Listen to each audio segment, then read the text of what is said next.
E aí, pessoal, tudo bem? Titio manda aqui. Gostaria de lembrar a todos que este canal apenas agrega fanfics e teorias pegas pela net. Elas não são de minha autoria e os links originais para as teorias estarão sempre na descrição. Esta fanfic é apenas para maiores de 18 anos, por conter conteúdo adulto como violência extrema, abuso físico e psicológico. Com vocês devidamente avisados, vamos a esta fanfic chamada Harry Potter, uma segunda chance. Capítulo 10. Os meses começaram a fluir. O Natal veio e se foi. Harry decidiu se concentrar na ideia do telefone em seu próprio tempo e trabalhou em alguns outros projetos nesse meio tempo. Ele foi para casa uma ou duas vezes nos fins de semana para obter mais carvão para seus dispositivos de armazenamento e entregar algumas centenas de tiras de monitoramento e projeção para uso da Marauders Inc. Ele teve que gastar um pouco de tempo configurando uma função de gravação para eles também, e ele precisou ensinar o chefe de segurança, o grande lobo que passou por Daniels, como usar o sistema e como manusear e armazenar as gravações, mencionando que as placas de espessura milimétrica eram feitas de diamante puro, como ele disse. O lobo riu, até explicar que ele mesmo os havia feito. Aparentemente, não era possível para ninguém transfigurar diamantes no passado. Era supostamente impossível. O respeito que ele viu nos olhos do grande lobo, por ter recebido itens tão valiosos, e a facilidade com que Harry o fez, o deixou feliz. O filhote do Alpha era realmente poderoso. O grupo de estudos também estava indo bem. Ele havia feito algum progresso com as meninas e elas estavam muito confortáveis em seu espaço pessoal, que era o que ele planejara o tempo todo. Eles precisavam estar tão à vontade com ele quanto ele pudesse deixá-los, já que ele queria que eles demonstrassem afeto por ele em público. Qualquer um que as visse deveria se perguntar se todas eram suas garotas, o que apenas algumas delas realmente eram, em sua cabeça. Assim os protegeria melhor. Hermione não reclamou sobre ele dar mais atenção às outras garotas, desde aquela primeira vez, e parou de reclamar sobre seus planos para o futuro. Ele tratou todos com respeito e tentou nunca fazer parecer que se importava com qualquer um deles mais do que com os outros. Seu único problema neste momento, segundo ele, era a maneira como ela havia sido criada. Neville parecia estar completamente bem com o plano atual. Na verdade, ele parecia relaxar mais, agora que pensava nas garotas como prometidas. Ele não ficava nervoso perto deles, como acontecia com Hannah Abbott, que recentemente chamara sua atenção. Como Harry lembrou, o menino estava olhando para ela por anos, sua última vez, mas não fez nenhum movimento quando Harry saiu da escola para ir em uma caça Horcrux. Ele suspeitava que seria melhor desta vez, no entanto. A escola se apaixonou pelos cinemas. O segundo passou a ser o indicado para os alunos mais novos, e sempre havia algo em exibição ali que qualquer um podia assistir. O primeiro cinema, onde Filch se sentou, era o dos filmes com classificação mais alta.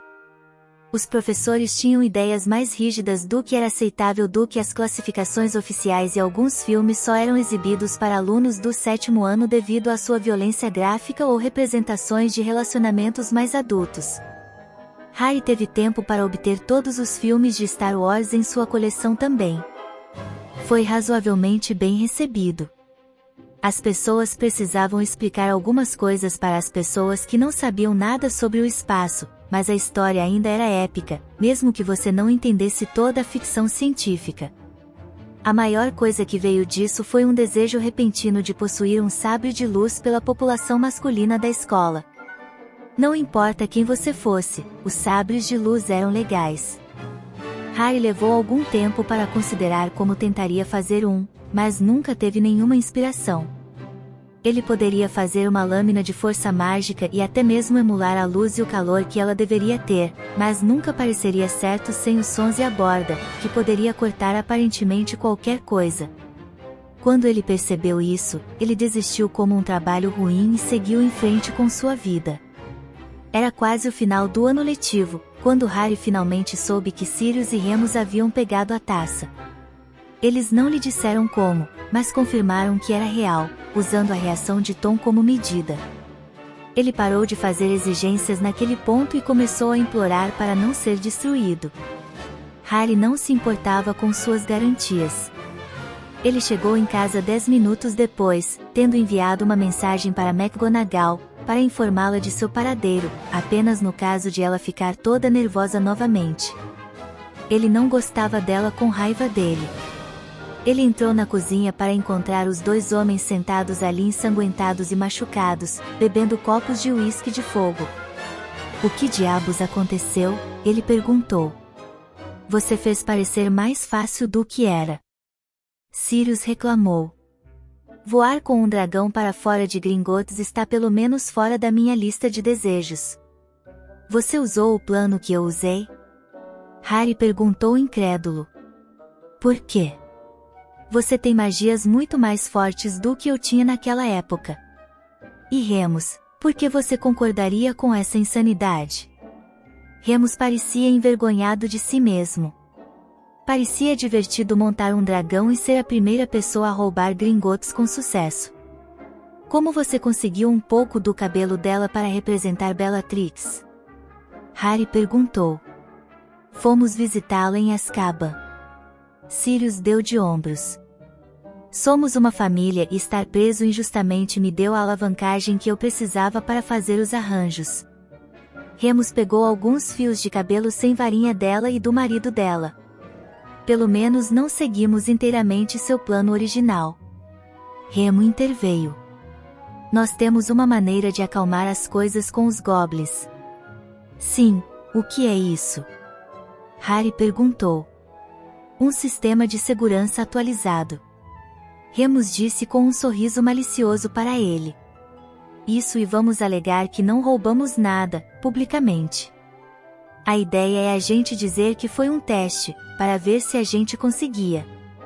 Então vamos nos oferecer para ajudá-los a fazer isso para que não aconteça novamente e fazer uma oferta para instalar um sistema de vigilância centralizado com funções de gravação e tudo mais. Sirius acrescentou enquanto ria, mas estremeceu, quando suas costelas não gostaram da ação. Nós até escondemos a nós mesmos e ao dragão, antes que ele saísse do beco diagonal, então não há chance de um trouxa ter nos visto. Remo acrescentou. E nós combinamos com Charley Weasley para trazer alguns Dragon Handlers para recapturar a besta. Ele não sabia o que estávamos planejando, mas ele estava lá, esperando nossa fuga e seguiu com seu povo em vassouras.